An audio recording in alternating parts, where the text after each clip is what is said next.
Imagine that you're designing a video game, any type of game. What are some of the main aspects you would consider for your game? If I had to take a guess as to what some common responses would be, I would assume things like the game's visuals, style of gameplay, or genre come to mind. Video game players enjoy a game that's pretty to look at while being fun to play. Those are all essential components. However, there doesn't seem to be too much focus on the actual design of the game itself among players.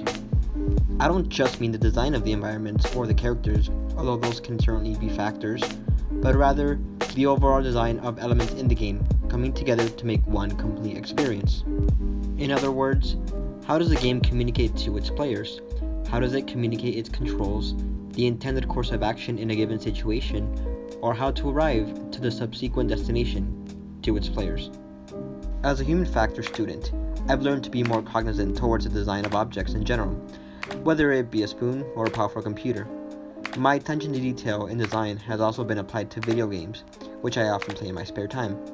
Elements in the design of games, such as their user interface, placement of objects, and overall level design, are carefully planned out with the player in mind. Game developers often use design techniques based on specific human factors design principles to create an enjoyable and user-friendly experience for its players. According to Don Norman, a pioneer in the field of user-centered design, there are 7 questions, also known as stages of action, to be considered before reaching the design process.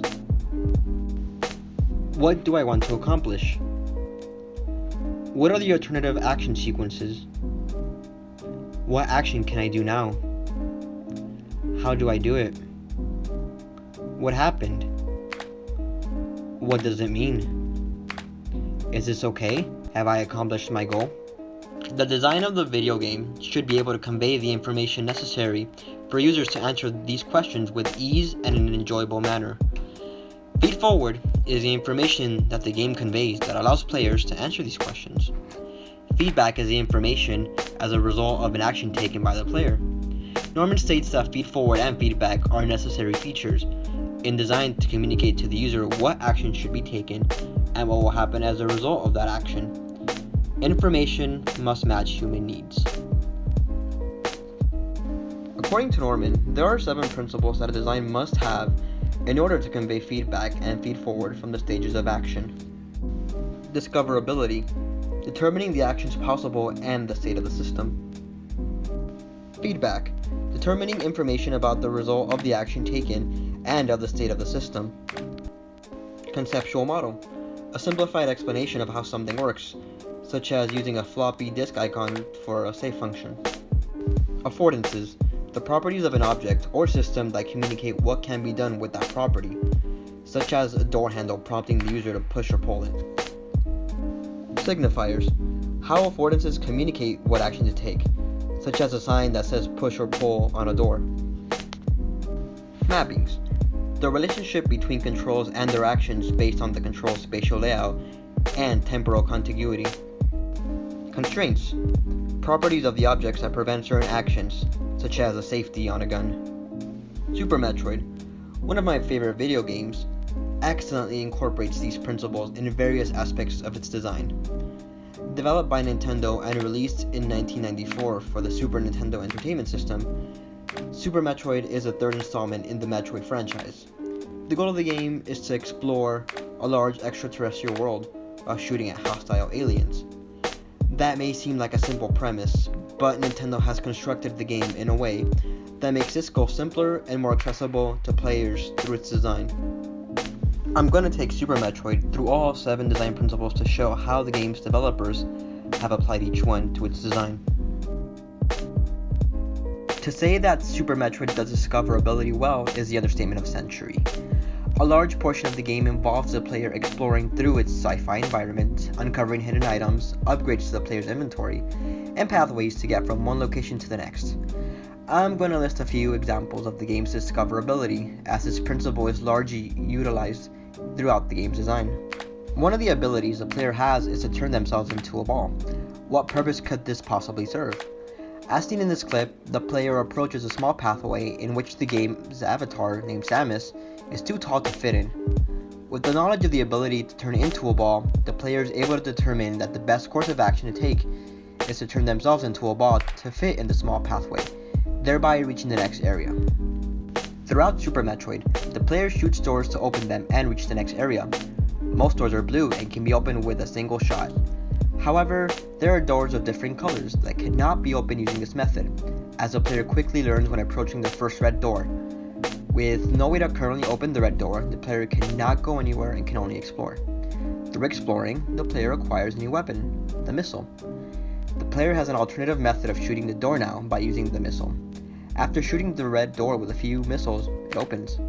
This process is a significant part of the game. The player will face many obstacles that cannot be overcome at the present moment. The game makes it clear if the player cannot currently overcome the obstacle. As a result, the player must explore the environment and find alternative pathways. Luckily, a map is present to aid the player in this task. Areas previously visited are highlighted, letting the player know which pathways are unexplored. Most likely, these areas will help the player reach their goal or contain an item necessary for progression. The player is able to return to these obstacles with their newly acquired item and attempts to overcome it. If the player triumphs, they learn what situation their item will work in. Like most video games, in Super Metroid, you shoot an enemy and they disappear, signifying that they have been destroyed. The enemy's disappearance is an example of feedback, in which the game conveys the information that the player's action has a specific consequence, in this case, a desired one. Super Metroid is a game all about freedom and exploration. The player can approach the game's obstacles in various ways. With this much freedom given to the player, it is important for the game to communicate the result of a player's actions, to let them know that their approach to an obstacle has worked, or they have to try another tactic. Super Metroid does this in several ways. When the player fights a boss, which is basically a large and difficult enemy, the player must figure out which type of weapon works best against this particular enemy. The choice is between missiles, super missiles, or an energy weapon. If the weapon does not work, the game lets the player know by showing the ammunition reflecting off the boss. If it works, the enemy glows or reacts with a pained expression. The boss may be invulnerable against all attacks except if shot in a particular weak point, which acts as a signifier. More on that later. The player will attack the boss based on the feedback given. How does the player know if they are close to defeating the boss? Bosses in Super Metroid have their color turn into a more muted palette when close to defeat, signifying decay. Personally, I love knowing my progress during a boss battle. Boss battles are often challenging and intensive, especially if you lose and have to restart more than once. As a result, knowing when you are almost done can be relieving. A common method of displaying the boss's current health is through the use of life bar. Through this method, the boss itself does not often react to the player's attacks.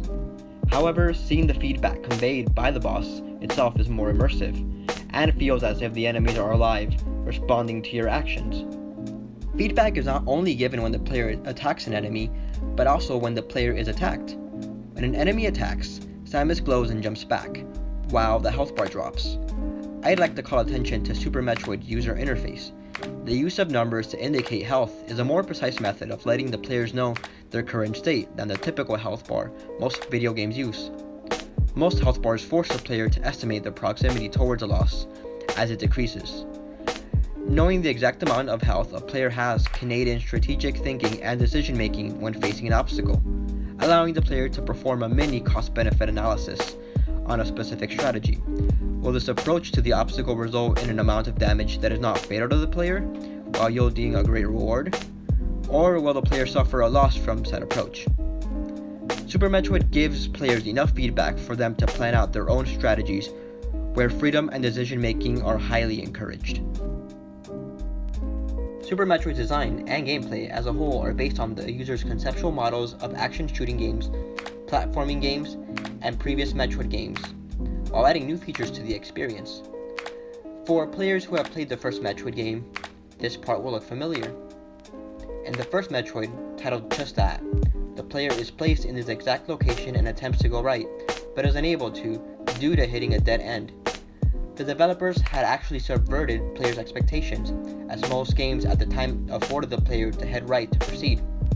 As a result, the player is forced to go left to find the Morph Ball, the item that lets the player turn into a ball to navigate through small spaces. Familiarity with the first game creates a conceptual model for the player of how to face this obstacle, and can apply this information to the same obstacle in Super Metroid. Super Metroid shares many of the gameplay and design mechanics with its predecessor, allowing the player to form and apply a conceptual model of how a game in this series works. Affordances and signifiers go hand in hand. Back to the example of the door. How can the player interact with the door shown? Is there any indication of how the player can interact with the door? In Super Metroid, doors afford shooting. It's the method in which the game wants you to open them with. But what do you shoot them with? As I mentioned previously, the color of doors vary. Each color represents a specific type of ammunition needed to open the door. The colors of the doors act as signifiers for the type of ammo. Super Metroid also contains blocks that act as obstacles between pathways. Most blocks can be destroyed simply by attacking them with ammo. The player quickly learns that blocks afford being destroyed through an attack, which can reward the player with new items and upgrades. Specific blocks, such as these, have a picture of a missile, which acts as a signifier for the type of ammo to use. The developers of the game went with a pictographic method of displaying signifiers, minimizing the use of text aid to the player. The mapping for the controls of Super Metroid is similar to those of other Super Nintendo games. In gaming culture, the A button is used to select, B to go back or exit, and start is used to pause the game. In regards to gameplay, same as with most games on the console, the directional pad is used to move the players.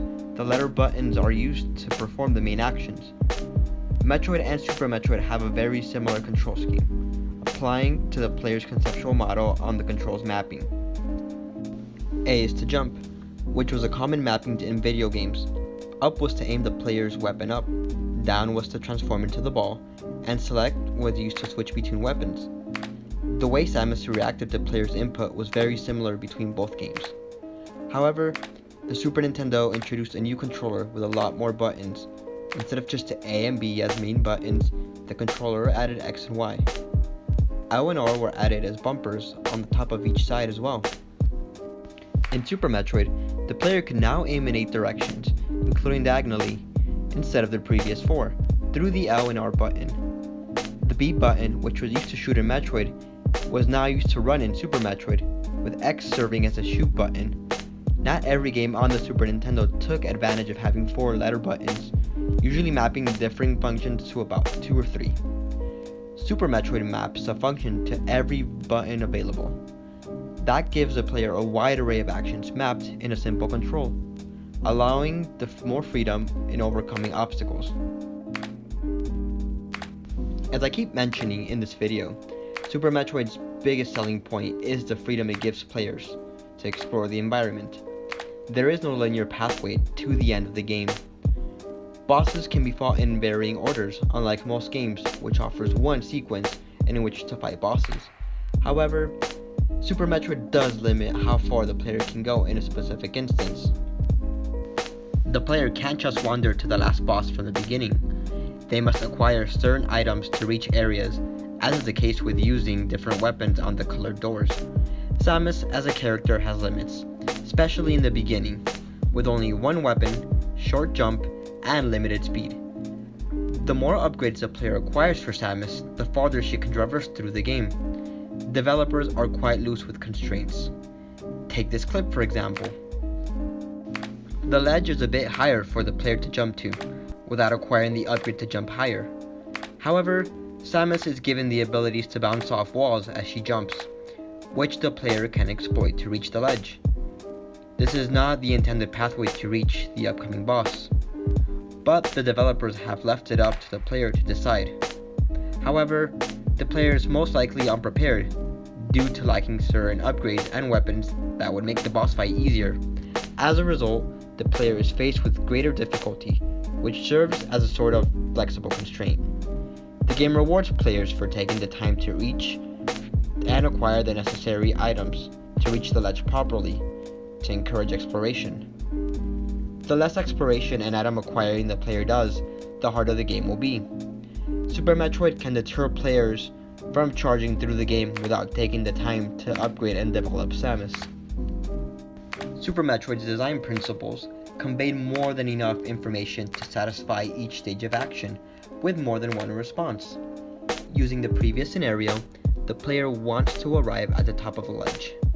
They could alternatively acquire the jump upgrade, but for now, they have the ability to bounce off of walls. The player jumps on the wall and presses the jump button repeatedly until successful. The player has reached the ledge, meaning they can proceed. The player has accomplished the goal, but faces greater difficulty due to this action with the alternative. This can be applied to obtaining an item earlier than intended, facing a specific boss in a different order, or just navigating through the environment. Super Metroid has given the player all the tools necessary to complete the game in various ways. How they are used is up to the player.